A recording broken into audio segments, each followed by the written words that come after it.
السلام علیکم ششم کلاس. آج کا ہمارا مضمون ہے اسلامیات. عنوان ہمارا ہے صلح حدیبیہ. ہمارا کوڈ نمبر ہے 23.1.3. آج ہم ان موضوعات پر بحث کریں گے، یعنی بات کریں گے. تعارف، سب سے پہلے ہم یہ سیکھیں گے کہ صلح حدیبیہ کا تعارف کیا ہے. اس کے بعد صلح حدیبیہ کا پس منظر کیا تھا، کفار مکہ سے بات چیت، بیعت رضوان، مکہ مکرمہ کی طرف روانگی اور معاہدہ حدیبیہ. تعارف اس کا ہے کہ اس کو حدیبیہ، صلح حدیبیہ کیوں کہتے ہیں. حدیبیہ ایک مقام کا نام ہے، یعنی ایک جگہ کا نام ہے جو مکہ مکرمہ سے تقریباً 11 کلومیٹر کے فاصلے پر واقع ہے. اس مقام پر کفار اور مسلمانوں کے درمیان صلح کا معاہدہ ہوا تھا. اس معاہدے کی وجہ سے، یعنی اس مقام کی نسبت سے، اس معاہدے کا نام صلح حدیبیہ رکھا گیا. صلح حدیبیہ کا پس منظر کیا ہے، یعنی اس صلح کے ہونے کی وجہ کیا تھی. اس کا پس منظر یہ ہے، یعنی اس کا پچھلا واقعہ یہ ہے کہ نبی اکرم صلی اللہ تعالیٰ علیہ وآلہ وسلم نے ایک مرتبہ، یعنی ایک رات خواب دیکھا کہ آپ صلی اللہ علیہ وسلم مکہ مکرمہ کا طواف کر رہے ہیں اور یعنی خانہ کعبہ کی جو چابی ہے وہ آپ صلی اللہ علیہ وسلم کے ہاتھ میں ہے. چنانچہ آپ صلی اللہ علیہ وسلم نے صبح صحابہ کرام رضی اللہ تعالیٰ عنہم میں یہ اعلان فرمایا کہ ہم مکہ مکرمہ کی طرف یعنی مکہ مکرمہ کی طرف جائیں گے عمرے کی نیت سے.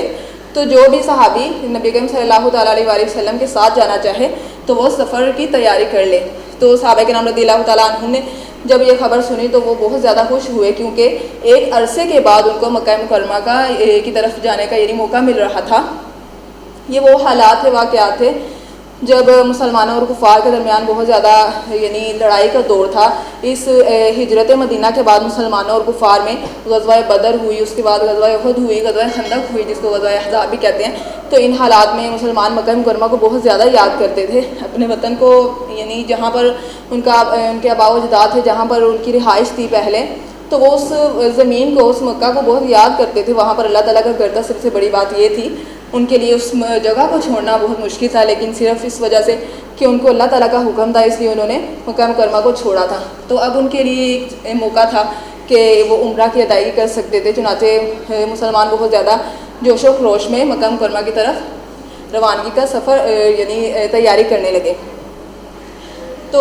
نبی اکرم صلی اللہ تعالیٰ علیہ وآلہ وسلم کے ہمراہ 1400 صحابہ کرام تھے جب آپ صلی اللہ علیہ وسلم نے مکہ کی طرف روانگی کا ارادہ کیا. تو اس وقت مکہ مکرمہ کی طرف آپ صلی اللہ علیہ وسلم نے 6 ہجری کو روانگی فرمائی. 6 ہجری کو نبی اکرم صلی اللہ علیہ وسلم نے صحابہ کرام رضی اللہ تعالیٰ عنہم کو حکم دیا کہ وہ اپنے ساتھ صرف ایک تلوار ساتھ رکھیں گے، اور وہ بھی تلوار بھی نیام میں ہوگی، کیونکہ مسلمان جنگ کا ارادہ نہیں رکھتے تھے بلکہ صرف وہ عمرے کا ارادہ کرتے تھے. لیکن وہ حالات ایسے تھے کہ کفار کو بھی یوں محسوس ہوتا تھا کہ شاید وہ کبھی بھی مسلمان ہم پر حملہ کر دیں،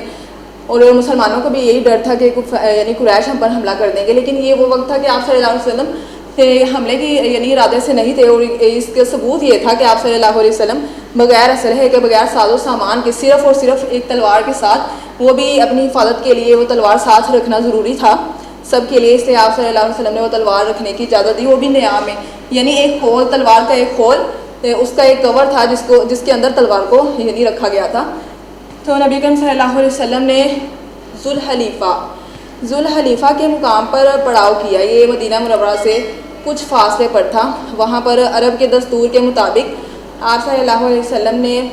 ذوالحلیفہ کے مقام پر آپ صلی اللہ علیہ وسلم نے عمرے کا احرام باندھا، اور عرب کے دستور کے مطابق جو جانور آپ صلی اللہ علیہ وسلم کے ساتھ تھے ان کو قلادے پہنائے، یعنی ان کو پٹے پہنائے. یہ اس بات کا ثبوت تھا کہ یہ جانور مسلمان قربانی کے ارادے سے، قربانی کی نیت سے اپنے ساتھ لے کر جا رہے ہیں. نبی اکرم صلی اللہ علیہ وسلم کے پاس بودیل بن ورقہ، قبیلہ بنو خزاعہ کا ایک شخص بودیل بن ورقہ اپنے ساتھیوں کے ساتھ نبی اکرم صلی اللہ علیہ وسلم کی خدمت میں حاضر ہوا، اور اس نے آپ صلی اللہ علیہ وسلم کو اطلاع دی کہ کفار قریش یعنی کفار مکہ آپ صلی اللہ علیہ وسلم کو ہرگز مکہ مکرمہ کا طواف کرنے نہیں دیں گے، یعنی آپ کو عمرہ کرنے کی اجازت نہیں دیں گے، بلکہ وہ تو آپ صلی اللہ علیہ وسلم کے ساتھ جنگ کا ارادہ رکھتے ہیں، یعنی وہ آپ صلی اللہ علیہ وسلم کے ساتھ لڑائی کرنے کے لیے تیار ہیں. نبی کریم صلی اللہ علیہ وسلم نے بودیل بن ورقہ کے ہاتھ کفار مکہ کو پیغام بھیجا کہ آپ صلی اللہ علیہ وسلم اور صحابہ کرام جنگ کا ارادہ نہیں رکھتے، چنانچہ ان کو عمرہ کرنے کی اجازت دی جائے.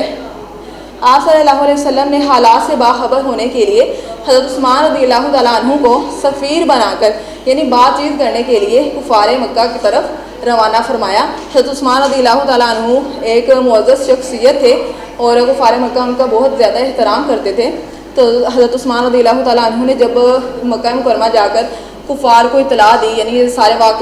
یعنی حالات سے ان کو باخبر کیا، تو کفار نے حضرت عثمان رضی اللہ تعالیٰ عنہ سے کہا کہ ہم آپ رضی اللہ تعالیٰ عنہ کو تو اجازت دیں گے کہ آپ یعنی عمرہ کر لیں، آپ طواف کر لیں، لیکن ہم حضرت محمد صلی اللہ علیہ وسلم اور ان کے باقی ساتھیوں کو اجازت نہیں دیں گے۔ اس پر حضرت عثمان رضی اللہ تعالیٰ عنہ نے فرمایا کہ میں ہرگز بھی اپنے نبی کریم صلی اللہ علیہ وسلم سے پہلے یعنی عمرہ ادا نہیں کروں گا۔ تو آپ حضرت عثمان رضی اللہ تعالیٰ عنہ نے مکہ میں کچھ دن قیام فرمایا۔ وہ یعنی قیام طویل ہونے کی وجہ سے، زیادہ ہونے کی وجہ سے یہ افواہ پھیل گئی، جھوٹی خبر یہ پھیل گئی کہ حضرت عثمان رضی اللہ تعالیٰ عنہ کو کفار نے شہید کر دیا ہے۔ یہ خبر جب نبی کریم صلی اللہ علیہ وسلم تک پہنچی تو نبی کریم صلی اللہ علیہ وسلم نے کفار مکہ سے یعنی جنگ کرنے کے لیے صحابہ کرام رضی اللہ تعالیٰ عنہ سے بیعت لی۔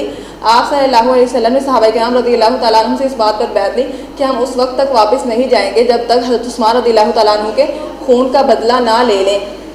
جب یہ اطلاع قریش کو ملی کہ نبی کریم صلی اللہ علیہ وسلم اپنے ساتھیوں کے ہمراہ ہم سے یعنی جنگ کرنا چاہتے ہیں تو وہ خوف زدہ ہو گئے اس بات سے، اور انہوں نے اپنے ایک سفیر کو یعنی ایک پیغام دے کر نبی کریم صلی اللہ علیہ وسلم کے پاس سہیل بن عمرو اس شخص کو نبی کریم صلی اللہ علیہ وسلم کے پاس بھیجا کہ وہ آپ صلی اللہ علیہ وسلم سے صلح کا معاہدہ کریں۔ یعنی انہوں نے چند شرائط رکھی، وہ 4 شرائط تھیں جس پر وہ چاہتے تھے کہ یہ شرائط مسلمان قبول کر لیں، اور یعنی اگر وہ یہ مان لیں گے تو ہمارا اور ان کے درمیان ایک صلح کا معاہدہ ہو جائے گا۔ ان میں سے پہلی شرط یہ تھی کہ مسلمان اس سال عمرہ کیے بغیر واپس چلے جائیں گے، اگلے سال وہ بیت اللہ کا طواف کرنے آئیں گے اور وہ مکہ مکرمہ میں 3 روز قیام کریں گے، اور وہ اس وقت یعنی بغیر ہتھیار کے آئیں گے، صرف ایک تلوار کے ساتھ آئیں گے، اور وہ تلوار بھی نیام میں ہوگی، یعنی وہ بھی کور میں ہوگی، اور یعنی سریعام وہ باہر نکلی ہوئی نہیں ہوگی بلکہ خول میں ہوگی، تلوار کا ایک خول اس کو کہتے ہیں نیام۔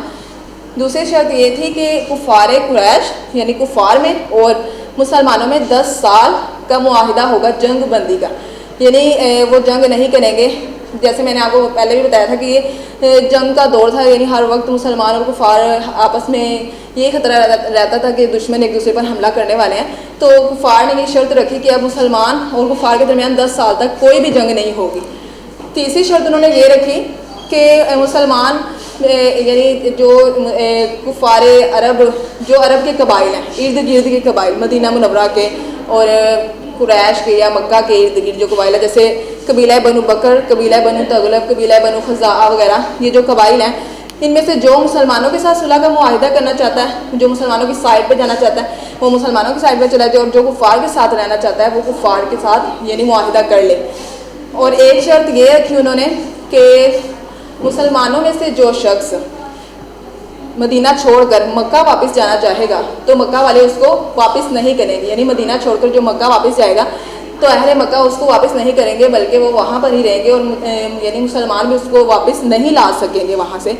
اور جب کہ اس کے برعکس، اس کے الٹ، جب اگر کوئی کفار کا کوئی شخص مدینہ آئے گا تو مسلمانوں کو اس شخص کو واپس کرنا پڑے گا۔ یہ 4 شرائط تھی جو بظاہر مسلمانوں کے لیے بہت مشکل تھا ان شرائط پر عمل کرنا، ان کے لیے بظاہر یہ شرائط مغلوبانہ تھی، یعنی ان کے لیے ایسا تھا کہ اس میں فتح کفار کی ہے، لیکن حقیقت میں یہ فتح مسلمانوں کی تھی۔ قرآن پاک میں صلح حدیبیہ کو اللہ تعالیٰ نے فتح مبین قرار دی، یعنی واضح فتح، کامیابی، واضح کامیابی۔ یہ جو معاہدہ تھا، یعنی یہ جو 4 شرائط تھی تحریری طور پر ان کو لکھا گیا تھا، اور یہ شرائط حضرت علی رضی اللہ تعالیٰ عنہ نے لکھی تھی۔ تو یہ صلح حدیبیہ کا سارا پس منظر میں نے آپ کو ڈیٹیل سے بتا دی، یعنی یہ صلح حدیبیہ کیوں ہوئی تھی، اس کا مقصد کیا تھا، اور اس کے یعنی نتائج یہ تھے کہ اس صلح حدیبیہ ہی کی وجہ سے مسلمانوں نے مکہ کو فتح کیا، اور اس کے بہت زیادہ اچھے اثرات مسلمانوں کے سامنے ظاہر ہوئے جو کہ بظاہر معلوم نہیں ہو رہے تھے، لیکن ان میں ایک حکمت، ایک راز پوشیدہ تھا جو کہ اللہ تعالیٰ کے حکم سے نبی کریم صلی اللہ علیہ وسلم ہی جانتے تھے۔ تو نبی کریم صلی اللہ علیہ وسلم کے حکم سے صحابہ کرام نے اس کو سر تسلیم، یعنی آپ کے حکم پر سر تسلیم ہم کر لیا، یعنی ان شرائط کو مان لیا جو کہ ان کے لیے بہت زیادہ کامیابی کا باعث بنی بعد میں۔ تو مجھے امید ہے کہ آپ کو صلح حدیبیہ کی اچھے سے سمجھ آ گئی ہوگی۔ اللہ حافظ۔